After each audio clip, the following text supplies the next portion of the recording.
Hello, all Urban Rivals fans, and welcome to I've even lost count of how many editions we've done, but I think it's about the 8th edition, maybe, or something like that, of UR Talk. And, of course, on UR Talk, we talk about the new cards and everything and all that stuff. With me, as always, is Sliffy. I punched my hand and it hurts now. What?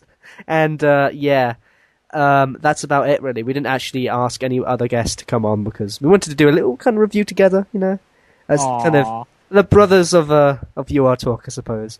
That's super gay. Yeah, we're not gay. No homo. We're not a couple. And but basically 4 new cards were released last Friday. From now, actually, when we record this, actually it'll be I'll see what the date was, but it was about was it like the 20th or something? I don't know. Something like that. 22nd of October that the new cards were released. And there were 4 new cards that were released, as always. And there was one Montana card, a Vortex card, a Roots card, and a Piranha card. And actually, this release is actually pretty good compared to the last release we got.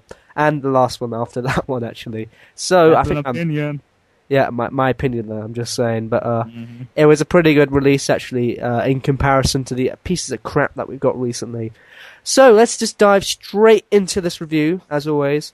So firstly, we have Tino, and Tino is a 6/7. Oh yeah. Before I do this review, I forgot to mention White Dragon 11, who lent us the cards.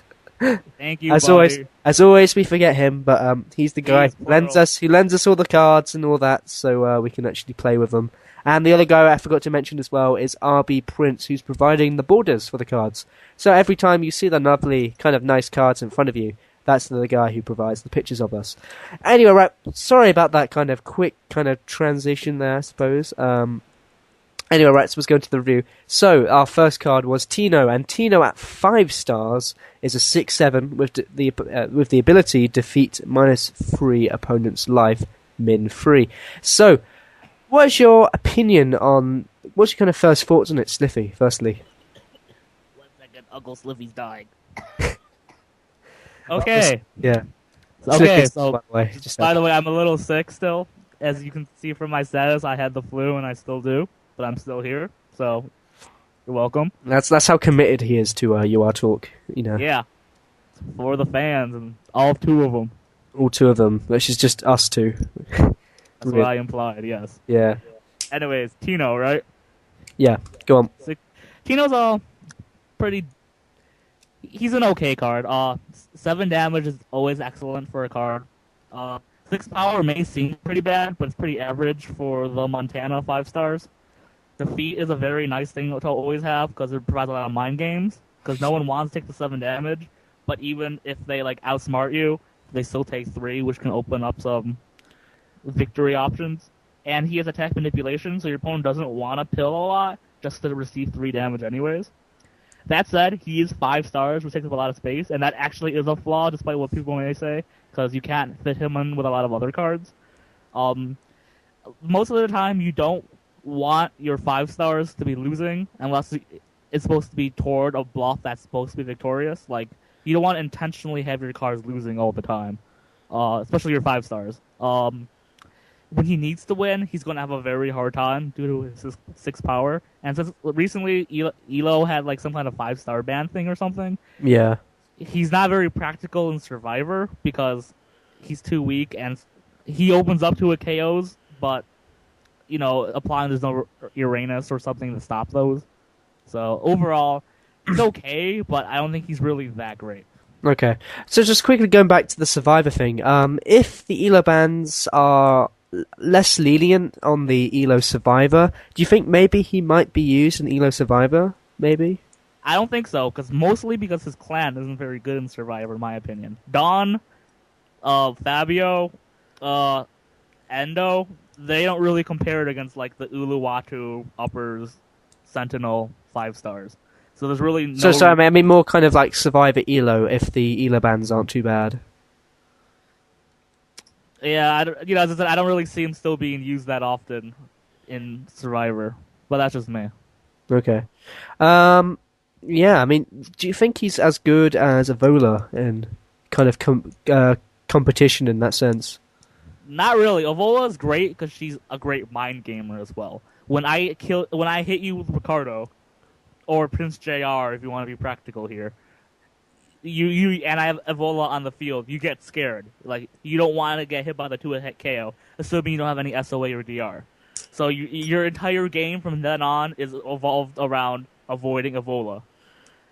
The thing is with him, he can Fury and do the same thing as Evola, kinda, not really, but he's weaker, he's shakier, and he's just very hard to do in general. Okay. Just very quickly, I mean, there was another release that we talked about, I think about a month ago maybe, on Alexia. And Alexia had the ability of defeat minus, no, it's poison 1, minimum 0. Do you think he's as good as Alexia? Truthfully, I'm kind of biased due to being more of a fan of Montana. I think he's actually a little bit better than her, due to the fact that, one, he gets the damage from the feet out right away, and attack manipulation forces your opponent to use pills. If your opponent just wants to bluff, like just take the poison, he can 0-pill your 0-pill if he sees it coming. At the same time though, her one solid power is nice, but minus 12 attack manipulation is pretty good bonus. Okay, so in conclusion, you think the Alexia is kind of better, really, in that sense? In my conclusion, I think Tino's better than Alexia. That said, they're both not that amazing. Okay, I don't know. I suppose the kind of the poison that goes down to min 0 is slightly more useful, I would say, but that's just me anyway. I guess it also depends on the situation, but the probability of you dying from the poison, generally, that would be better. But we're kind of like the same topic, really. I mean, Tino's ability is activated straight away, actually, which in that sense, right, is slightly more useful. It's play style. Like as I said, I'm more biased toward Montana, so some people might like her better, and Okay. So, lastly, the kind of the rating out of 10 then. So, what would you give Tino? I don't remember what I gave him on Friday, but it's a 6 out of 10. I've got it in front of me. Oh, there we go. I'm just looking at your review. I was like, okay, I'm just checking if he's just dittoing his. I told you I don't read my reviews when doing this. It's all improvised. I'm not all improvised. I see. I don't even have the stats in front of me. I've memorized most of these. So okay. But yeah, you gave it a 6 out of 10, man. Okay, I'd probably keep it a 6 out of 10. I might go 6.5. As I said, I kind of like him a little bit, but not that to a great extent. Like, I would still use Fabio or Evola over him, and it's really impractical to try to use both. Yeah, I definitely agree with you there. I mean, the issue is with Tino, you can't really use it with Evolia, who is definitely better than Tino. The only issue is if you want to try and use both those cards, then it's going to be hard to fit a kind of decent Montana deck around that, because most Montana players will want to use Ed, and if you're using Ed as well, that's a 5-5-4 split. So it's just like it's really kind of bad for your kind of deck, I suppose. You probably have to use Pino at 1 star maybe. Otherwise, you're going to have to put like 4 2 stars in your deck, which is just it's just very impractical. But anyway, talking about Tino, really, I mean, he's a good card. But that said, though, he isn't really that strong for a 5 star. The defeat bonus, or the defeat ability, really isn't that useful, as considering he's a 5 star.